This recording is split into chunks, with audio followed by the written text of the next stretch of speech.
आए मता मैं रिक फिटनेस के प्लेटफॉर्म से हूँ। यहाँ मेरे साथ रमीज़ भाई बैठे हुए हैं जो रिक फिटनेस के ओनर भी हैं और काफ़ी बड़ा इनको एक्सपीरियंस है फिटनेस इंडस्ट्री के अंदर।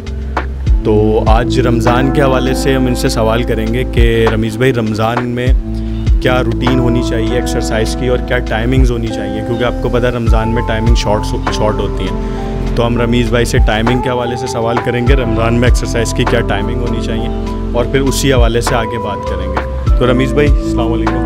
वालेकुम सलाम। कैसे आप? ठीक ठाक हैं, अल्लाह का शुक्र। रमज़ान के हवाले से आप मुझे टाइमिंग का बताएं कि क्या एक्सरसाइज की क्या टाइमिंग जो है वो सूटेबल है और प्रेफर आप क्या करते हैं रमज़ान में एक्सरसाइज की टाइमिंग को?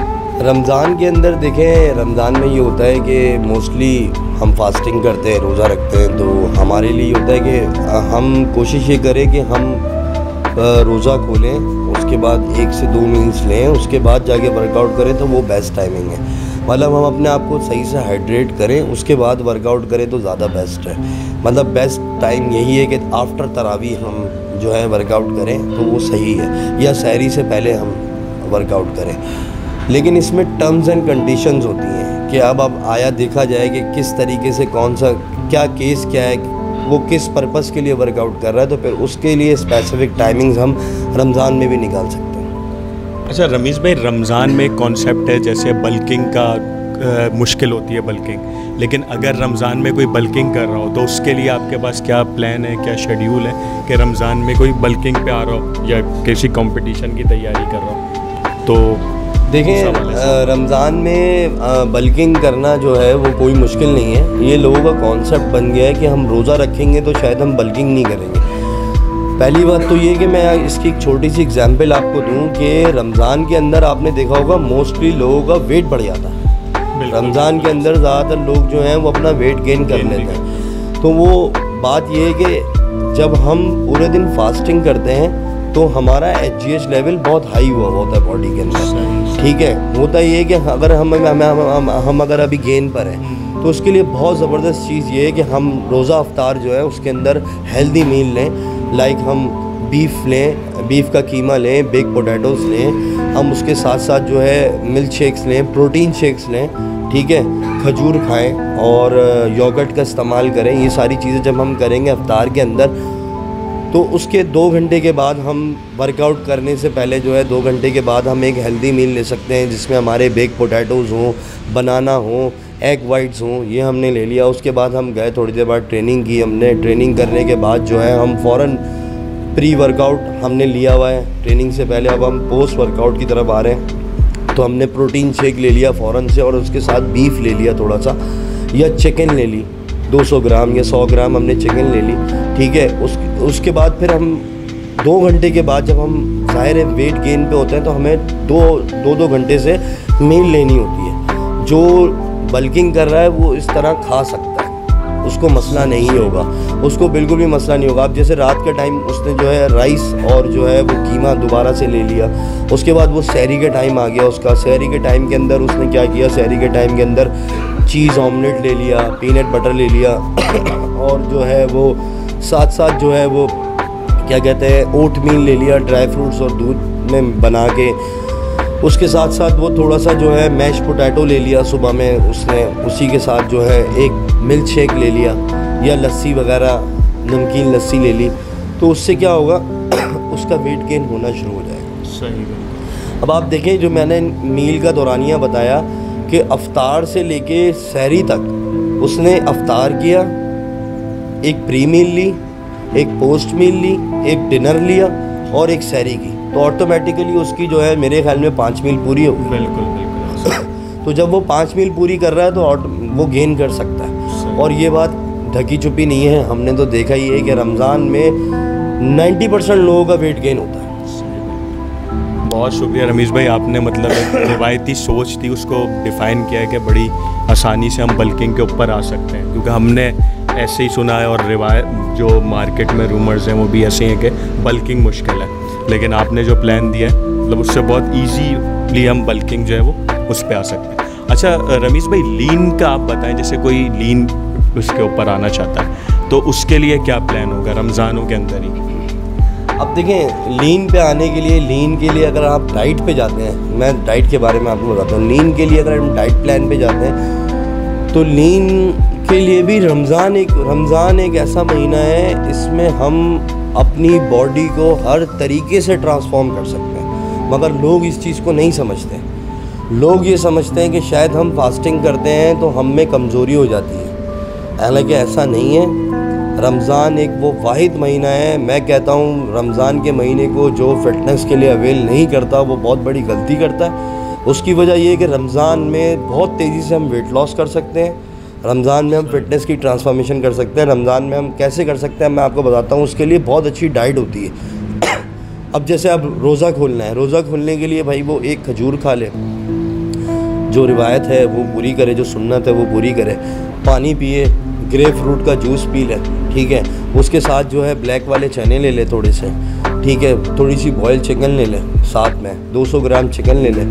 उसके बाद जो है वो फिर उसके साथ जो है वो 2-3 एग वाइट ले ले। ये उसकी हो गई अफ्तार। उसके बाद वो 2 घंटे के बाद जब वो ट्रेनिंग करने के लिए जाएगा, ट्रेनिंग करने के से पहले जो है वो प्री मील जो लेगा, वो प्री मील उसकी क्या होगी, उसमें वो एग वाइट्स लेगा।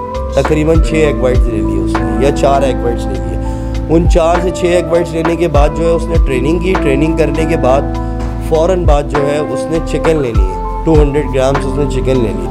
अच्छा, रात में उस ट्रेनिंग के बाद जब उसने चिकन ले ली, थोड़ी देर के बाद वो 2 घंटे बाद उसको फिर भूख लगेगी, क्योंकि जब आप बॉयल, स्टीम या ग्रिल डाइट ले रहे होते हैं तो आपका स्टमक खाली होता है, आपको भूख बार बार लग रही होती है, वो जल्दी डाइजेस्ट हो रही होती है। हेल्दी मील आपको जल्दी डाइजेस्ट हो जाती है।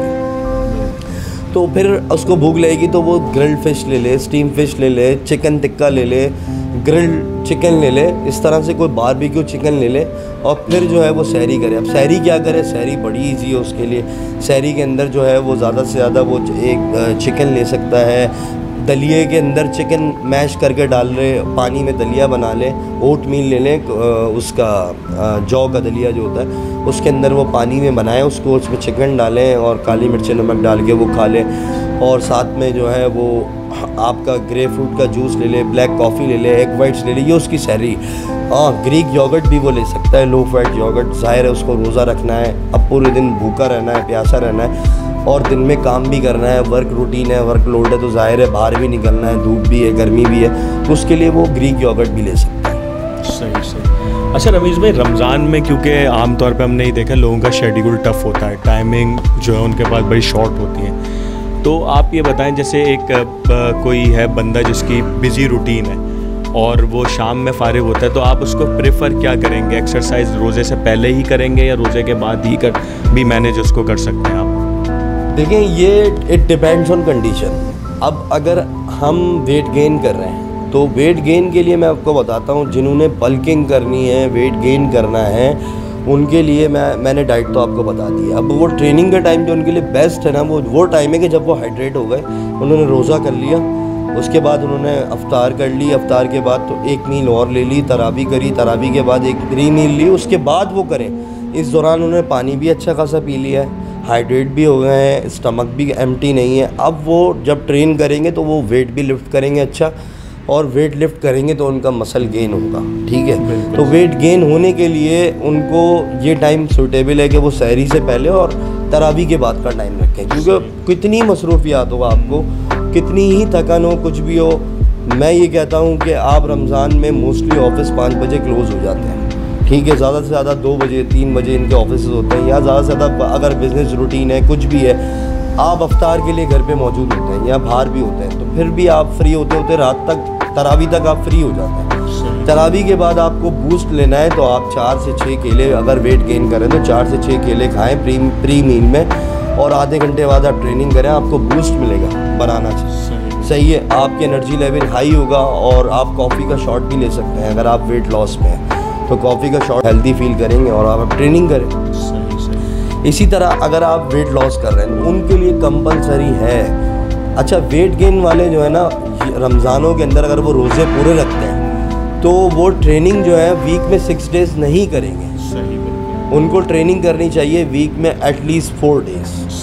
दो यानी 7 दिनों में से 3 दिन वो स्किप करेंगे ट्रेनिंग, यानी उनको ट्रेनिंग प्लान ऐसा बनाना चाहिए, मंडे उन्होंने वर्कआउट किया, ट्यूसडे ऑफ किया, वेडनेसडे उन्होंने वर्कआउट किया, थर्सडे उन्होंने ऑफ कर दिया, फ्राइडे उन्होंने वर्कआउट किया, सैटरडे उन्होंने वर्कआउट कर लिया, अब संडे ऑफ कर दिया। यानी उन्होंने वीक में 4 दिन ट्रेनिंग करनी है, गैप दे देंगे तो उनका वेट गेन तेज़ी से होना शुरू होगा। एक तो उनके मसल्स को रेस्ट मिलेगा, उनकी कैलोरीज कम बर्न होंगी, उनको मील ज़्यादा पहुँचेगी, वो हाइड्रेटेड रहेंगे और फिर वो गेन पे जाने लगेंगे। अब इसी तरह आप आ जाएं वेट लॉस में। अगर हम वेट लॉस कर रहे हैं या सिर्फ हम फिट रहना चाहते हैं, अपने आप को ट्रांसफॉर्म, अगर हम वेट लॉस की तरफ जा रहे हैं तो वेट लॉस में हम रोज़े से पहले कंपलसरी है कि हम कार्डियो करें और एब्डोमिनल का वर्कआउट करें। उसका बेनिफिट ये है कि एक तो HGH लेवल हाई है बॉडी में, सही है, फिर उस पर क्या हम एम्प्टी स्टमक है, ठीक है, हाइड्रेटेड नहीं है, उसमें क्या है आपको थोड़ी सी तो मुश्किल होगी। यानी असर की नमाज के बाद आपने वर्कआउट शुरू किया, आपने कार्डियो शुरू किया, आधे घंटे आपने कार्डियो करना है और फिर आपने 30 to 45 मिनट्स का एब्डोमिनल का वर्कआउट करना है। उससे होगा क्या, HGH लेवल हाई होने से क्या होगा, आपके एक तो मसल डेवलपिंग बहुत अच्छी होगी, ठीक है। उसके बाद दूसरी चीज़ ये कि आपका फैट बर्न बहुत तेज़ी से हो रहा होगा, क्योंकि हमारा स्टमक खाली है, हम एम्प्टी स्टमक हैं, हम फास्टिंग, ऑलरेडी फास्टिंग पे हैं और हम कार्डियो कर रहे हैं, उस दौरान अपनी कैलोरीज बर्न कर रहे हैं, सही, कैलोरीज बर्न कर रहे हैं, कार्डियो कर रहे हैं। कार्डियो के बाद जो है हमारी हार्ट बीट भी तेज़ हो रही है, जाहिर है हम कार्डियो करेंगे तो हमारा हार्ट भी तेज़ चलेगा, तो उससे हमारी बॉडी की बीमारियां भी ख़त्म हो रही हैं। अच्छा, इतनी बेनिफिशियल चीज़ है ये कि रोज़े में असर से मगरिब अगर हम ट्रेनिंग करते हैं तो हमारी बॉडी के अंदर कोई डिजीज़ हैं, कोलेस्ट्रॉल का है, हार्ट पेशेंट है या कोई भी ऐसे लोग हैं जिनको बीमारियां हुई हैं, थायराइड हुआ है, फीमेल्स के इशूज़ हुए हैं, मेजर इशूज़ जो उनमें होते हैं, अगर वो असर से मगरिब ट्रेनिंग करें, कार्डियो और एब्डोमिनल हिट करें तो मैं गारंटी देता हूँ, या वो हिट वर्कआउट करें तो उनको 100% एरोबिक्स करें, जुम्बा करें तो उनको 100% डबल रिजल्ट मिलना शुरू, मतलब 200% रिजल्ट आ रहे हैं। उसकी वजह ये है कि एक तो हम फास्टिंग पे, हमारा HGH लेवल हाई है और हम जो है कैलोरीज बर्न कर रहे हैं बहुत तेज़ी से। अच्छा, अब आ जाएं आप कि ये तो हमने किया सिर्फ एब्डोमिनल और उसका वर्कआउट। अगर हम श्रेड कर रहे हैं, कटिंग पर हैं, तो हम सेकंड वर्कआउट कब करेंगे? सेकंड वर्कआउट सेम टाइम अफ्तार करके थोड़ा सा मील्स लेके हाइड्रेट होने के बाद, तरावी के बाद और सहरी से पहले हमने उस टाइम पे कि अपना सेकंड वर्कआउट करना है। वो जो टाइमिंग है उसमें हम वर्कआउट करेंगे, उसमें हम अपने आप को कट डाउन का वर्कआउट ईजिली हम super sets, drop sets, try growth, ये सारे सेट्स कर सकते हैं। हमारे अंदर इतनी एनर्जी होगी, लेकिन हम रोज़े से पहले ये नहीं कर सकते। रोज़े से पहले करेंगे तो हम कहीं ना कहीं लेग कर जाएंगे, हमें वीकनेस हो सकती है, हम चक्कर आ सकते हैं, हमारे साथ मसला हो सकता है, ठीक है। अब आया हम सिर्फ फिट रहना चाहते हैं, ना हमें गेन करना है ना हमें वेट लॉस करना है, तो यार मेरे लिए टाइमिंग क्या? तो आपके लिए बेस्ट ये है कि आप आए, कार्डियो करें रोज़े से पहले थोड़ा सा, और रोज़े के बाद, अब तरावी के बाद आके आप ट्रेनिंग करें और नॉर्मल डाइट लें। नॉर्मल डाइट से मुराद मैंने गेन और लॉस की, श्रेड की तो डाइट बताई, लेकिन मैंने अब कोई बंदा बोले कि मुझे एज इट इज़ बस फिट रहना है ना, मुझे ऐसा नहीं होना कि जैसे लोगों के साथ होता है रमज़ान के बाद वेट गेन हो गया या मैं आउट हो गया, बल्क हो गया, मैं कपड़े अच्छे नहीं लग रहे, मुझे बस फिट होना है। तो फिट होने के लिए भाई उसके लिए बेहतरीन है कि वो सहरी के अंदर ओट मील्स लें, पीनट बटर लें, ग्रीक योगर्ट्स लें, ठीक है, और आपका जो है वो कोई भी सालन, घर का जो नॉर्मल खाना वो खाते हैं वो ले सकते हैं, हाफ़ प्लेट बॉयल राइस के साथ, ठीक है। अफ्तार के अंदर जो है फिर वो आप आ जाएं, अफ्तार के अंदर वो लाल आटे की रोटी ले सकते हैं, चपाती बना के, सही है। एक चपाती के साथ जो है वो घर का नॉर्मल खाना जो भी उनके घर में बनता है, बस इसका ख्याल रखें कि वो बादी ना हो, सब्ज़ी हो तो वो कोई बादी ना हो, और मीट हो तो वो चिकन या फिश हो, बीफ ना हो, कैमल का ना हो, बकरे का ना हो, तो वो बकरे का भी चलेगा, मतलब खा सकते हैं, तो मतलब वो चिकन ले लें, फ़िश ले लें तो ज़्यादा बेहतर है। उसके साथ वो रोटी लाल आटे की एक ले लें, और फिर जो है वो एक मील और जो वो लेंगे उसके अंदर जो है वो थोड़े से राइस या एक चपाती और ले लें, उसके साथ जो है फिर वो एक और मील जो डिनर वो करना चाहें वो कर लें। या सिर्फ अगर वो अफ्तारी हल्की फुल्की करना चाहते हैं तो वो ये कर सकते हैं कि अफ्तार में फ्रूट चाट खा लें विदाउट शुगर, फ्रूट चाट बनाएं, सारे फ्रूट्स को मैश करके वो बना के खा लें। वाटरमेलन खा लें, खजूर खा लें, काले चने खा लें थोड़े से बॉयल कर, ये उनकी अफ्तार हो गई। फिर उसके बाद वो डिनर में जो है एक लाल आटे की चपाती और नॉर्मल खाने से अपना वो करें और कैलोरीज बर्न करें 2 दफ़ा। एक दफ़ा उन्होंने कार्डियो करके कर ली और एक दफ़ा वो वेट ट्रेनिंग करके करें, तो उनको बेस्ट रिजल्ट आएंगे, क्योंकि उनको वो फिट रहेंगे, ना तो वो गेन होंगे ना तो वो लॉस कर पाएंगे। मतलब उनका मैंने डाइट ऐसा सेट किया है इसके अंदर और ऐसा ट्रेनिंग प्लान सेट किया है कि वो फिट रहेंगे। अच्छा रमीज़ भाई ये बताएं, जैसे रमज़ान में कंपटीशन वगैरह की कोई तैयारी कर रहा है तो ये पॉसिबल है, और है तो इसके लिए क्या मतलब आपके पास शेड्यूल होगा, क्या प्लानिंग है आपके पास?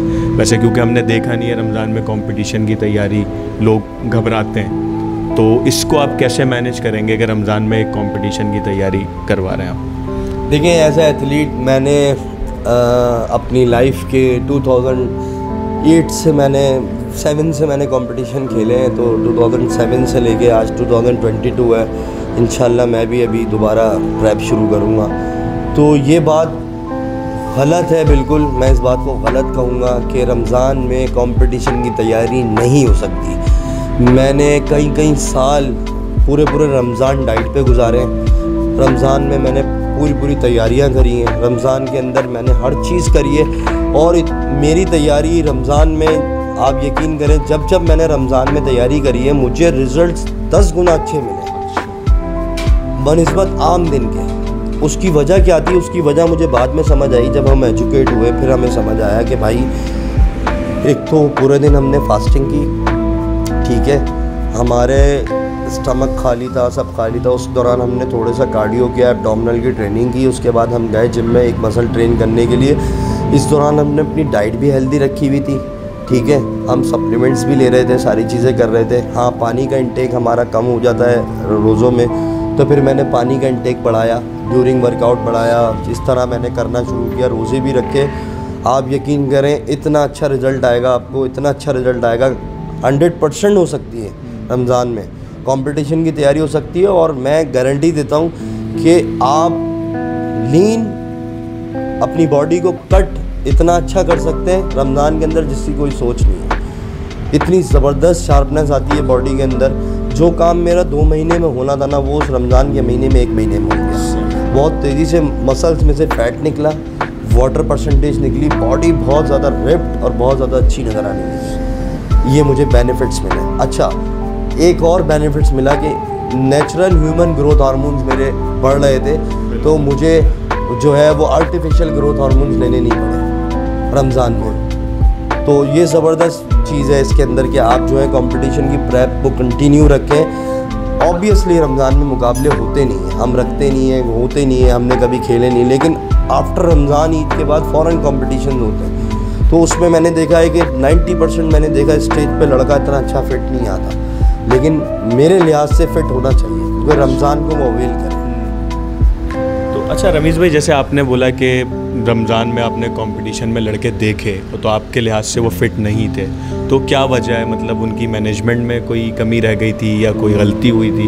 क्योंकि आपके हिसाब से जो मैंने समझा कि रमज़ान में वो ज़्यादा फिटनेस या अवेल जो हम चीज़ करते हैं वो ज़्यादा हो जाती है, तो वो जो जिन लड़कों को आप प्रैक्टिकली देख रहे हैं, आप ये बोल रहे हैं कि मैंने उनमें वो चीज़ नहीं देखी, तो इसकी क्या वजह है? इसकी सबसे बड़ी वजह ये है कि लैक ऑफ ट्रेनिंग, डाइट का सही सेट ना होना, फिर माइंड सेट। अगर आप किसी को बोल देंगे ना कि यार तुम बीमार हो, तुम बीमार हो, तुम बीमार हो, रोज़ बोलें आप उसको, लिटरली वो बीमार हो जाएगा। सही, आपने उसके दिमाग में ये बात फीड कर दी है कि आप बीमार हैं। ठीक। मैं अभी रिसेंटली मेरी बैक पे इंजरी है, मैं अभी ड्यूरिंग इंजरी के अंदर हूँ, मेरी लोअर बैक में इंजरी हुई है, ठीक है। मुझे लोग बोलते रहें कि यार आराम करो, आराम करो, आराम करो। मैं जितना आराम कर रहा हूँ मुझे उतना दर्द हो रहा है, और जितना मैं वर्क कर रहा हूँ, जितना मैं इसको इग्नोर कर रहा हूँ, उतना मैं रिलैक्स फील कर रहा हूँ, ठीक है। तो बात ये है कि ये सारा माइंड सेट है। उन लड़कों का माइंड सेट एक तो गलत किया है उनके कोचेस ने। असल में सारी बातें अवेयरनेस ना होने की, अवेयरनेस नहीं थी उनको, जिसकी वजह से वो ये रिज़ल्ट लाए। अगर उनको सही गाइड किया जाए, उनका ट्रेनिंग प्लान सही बनाया जाए, उनको ट्रेनिंग कार्डियो और एब्डोमिनल की ट्रेनिंग रोज़े से पहले कराई जाए, हाइड्रेट करके मील्स देने के बाद 2 से 3 मील्स देने के बाद एक ट्रेनिंग कराई जाए, उनको एक मसल हिट कराया जाए, सुपर सेट, ड्रॉप सेट सारे कराए जाए उनको तरावी के बाद और सहरी से पहले, तो 110% उनकी बॉडी अच्छी होनी थी। अच्छा, एक चीज़ और थी जो उनके दिमाग में बिठाई गई कि बेटा सप्लीमेंट नहीं लेने चाहिए रमज़ान में सप्लीमेंट्स यूज़ करेंगे तो मसला होगा। ऐसा कुछ भी नहीं, ऐसा कुछ भी नहीं है। उन्होंने क्या किया, वो लेग क्यों हुए स्टेज पे, उन्होंने सप्लीमेंट्स छोड़े, उनका माइंडसेट ख़राब हुआ। मुझे जहाँ तक समझ आता है, मैंने जितने लड़कों से पूछा, उन्होंने ट्रेनिंग प्लान अपना सही से सेट नहीं किया। मतलब कोई रोज़े के बाद आ गया ट्रेनिंग करने के लिए, कोई जो है वो एक ट्रेनिंग रात को कर रहा है। फ़ायदा क्या, आपने इतना लोड कर लिया, लोड करने के बाद आप आ रहे हो यार मैं कार्डियो और एब्डोमिनल कर लूँ, कोई फ़ायदा ही नहीं है उसका। आपने रोज़े से पहले डाइट ली, रोज़े से पहले आपने ट्रेनिंग की, कार्डियो और एब्डोमिनल की, और जाके जब आपने प्रोटीन लिया तो आपका मसल डेवलप हुआ। आपका मसल, वो प्रोटीन सीधा जाके आपके मसल को लगा। एक तो आप फास्टिंग पे थे, फर्स्ट डाइट आपने जैसे ही प्रोटीन बॉडी में उतारा डायरेक्ट जाके वो आपके मसल्स पे लगा। तो वो तो मैं यही तो कह रहा हूँ कि कितना बेनिफिशियल महीना है, लेकिन लड़कों को गाइडलाइन सही नहीं हुई, जिसकी वजह से उनकी स्टेज कंडीशन, स्टेज परफॉर्मेंस अच्छी नहीं थी। लेकिन जो प्रोफेशनल हैं, जो प्रो हैं, जो इन चीज़ों को जानते हैं, जिनको नॉलेज है, जिनको मालूमात है, उनको मैंने फिट भी देखा, वो फिट रहे। और वो लड़के उनसे ये सवाल करते हैं, जैसे कि मैं स्टेज पे जाता था रमज़ान के बाद, अगर ईद के बाद कोई इवेंट होता था तो मुझसे लोग बोलते थे भाई तुम क्या 12 महीने ऐसे ही रहते हो। आज भी मुझसे लोग बोलते हैं कि ये 12 महीने अपने आप को फिट रखता है। ऐसी कोई बात नहीं है, मैं नॉर्मल खाने भी खाता हूँ, मैं सारी चीज़ें करता हूँ, मैं ट्रेनिंग छोड़ता भी हूँ, सारी कुछ है। लेकिन बात यह है, फिट रहने के लिए कुछ कैलकुलेशंस हैं, कुछ तरीक़ेकार हैं, कुछ मतलब थ्योरी है, कुछ एजुकेशन है, वो लेनी ज़रूरी है, जिसकी वजह से आप 12 महीने फिट रह सकते हैं। ड्यूरिंग इंजरी, अभी आप देखें 15 दिन की इंजरी है, कोई मुझे देख के कहेगा नहीं कि मैंने ट्रेनिंग छोड़ी है, हालांकि मैंने ट्रेनिंग छोड़ी है, मगर मैं अपना हेल्दी मील प्लान और ये सारी चीज़ें मैं लेके चल रहा हूँ। अच्छा रमीज़ भाई, अभी जितनी भी आपसे बात हुई इसमें मतलब मुझे यही नतीजा निकला है कि रमज़ान जो है वो ज़्यादा बेनिफिशियल है। और अब तक ये सोच थी कि रमज़ान में कुछ कमी हो जाती है, रमज़ान में मुश्किल है एक्सरसाइज करना, लेकिन जिस तरह आपने ब्रीफ किया कि इसमें तो फिर ज़्यादा बेनिफिट्स हैं हमें, जैसे आपने बताया कि नेचुरली भी हमें जीएच के बेनिफिट्स आ रहे हैं, ग्रोथ हार्मोन्स के आ रहे हैं, और फिर मैनेजमेंट अच्छी हो तो और अच्छे बेनिफिट्स हो रहे हैं। अच्छा, सप्लीमेंट का थोड़ा बताइए मुझे थोड़ा सा ज़्यादा, क्योंकि सप्लीमेंट्स के बारे में बहुत रूमर्स हैं या ये क्या हैं कि सप्लीमेंट्स रमज़ान में नहीं लेने चाहिए।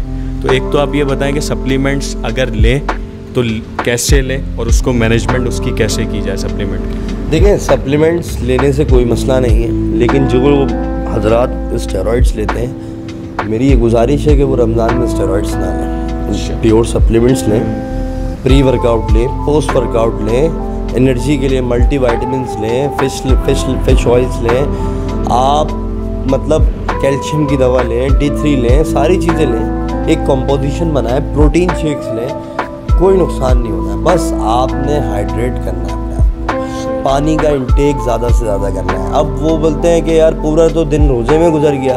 एक तो हमारी कौम एक तो रोज़ा रखती है, और फिर वो उनके नखरे भी इतने हो जाते हैं कि रोज़ा रख रहे हैं भाई, रोज़ा रख रहे हैं, रोज़ा रख रहे हैं। 50 दफ़ा तो वो ये हर जगह ये कहते हैं हम रोज़ा रखते हैं। तो भाई रोज़ा रख रहे हो तो अपने लिए रख लो, अपनी कब्र के लिए रख लो यार, अपने अमाल के लिए रख लो, हम पे एहसान तो नहीं कर रहे। रोज़ा रख रहे हो तो रखो रोज़ा, लेकिन रोज़े के बाद क्या करना है, हाइड्रेट कैसे होना है, सप्लीमेंट यूज़ कर रहे हो तो उसका तरीका हम बताते हैं। सप्लीमेंट यूज़ करने चाहिए, ठीक है। रमज़ान में सप्लीमेंट जो लोग नहीं यूज़ करते और जो ये कॉन्सेप्ट जिनके दिमाग में फ़िट हो गया है कि सप्लीमेंट यूज़ करने से नुकसान हो जाएगा, तो मेरे भाई कोई नुकसान नहीं होगा। आपने अफ्तार में कम से कम 3 गिलास 4 गिलास पानी पी लेना है।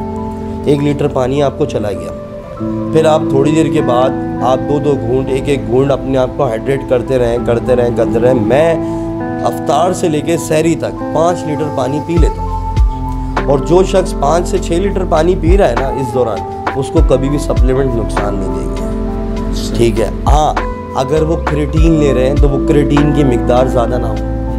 सप्लीमेंट्स ले रहे हैं तो सप्लीमेंट्स में जिन चीज़ों का प्रिकॉशन सप्लीमेंट मेंशन कर रहा है कि भाई, या आपका कोच मेंशन कर रहा है कि भाई फ़लाना आपने मिर्चें नहीं खानी, ये नहीं खाना, वो नहीं खाना, इतना पानी पीना है, और इस चीज़ से अवॉइड करना है। अगर आपने चीनी छोड़नी है या चीनी खानी है, जो भी है XYZ, तो आपने अपने उस सप्लीमेंट्स के प्रिकॉशंस को पढ़ना है या अपने कोच से रब्ता करना है कि कोच मैं सप्लीमेंट यूज़ कर रहा हूँ तो मैं क्या करूँ। तो सप्लीमेंट यूज़ करना बेनिफिशियल है, बिल्कुल करें, क्योंकि उसकी एक और वजह है। देखें, रमज़ान में हम 7 मील नहीं ले पाते, 6 मील नहीं ले पाते। रमज़ान में हमारे पास टाइम शॉर्ट है, जिसकी वजह से हम मैक्सिमम 5 मील ले सकते हैं, मैक्स। तो वो 5 मील में हम अगर 2 टाइम प्रोटीन शेक ऐड कर दें तो हम 7 मील्स पा सकते हैं। तो सप्लीमेंट बेनिफिशियल हुआ या नहीं हुआ।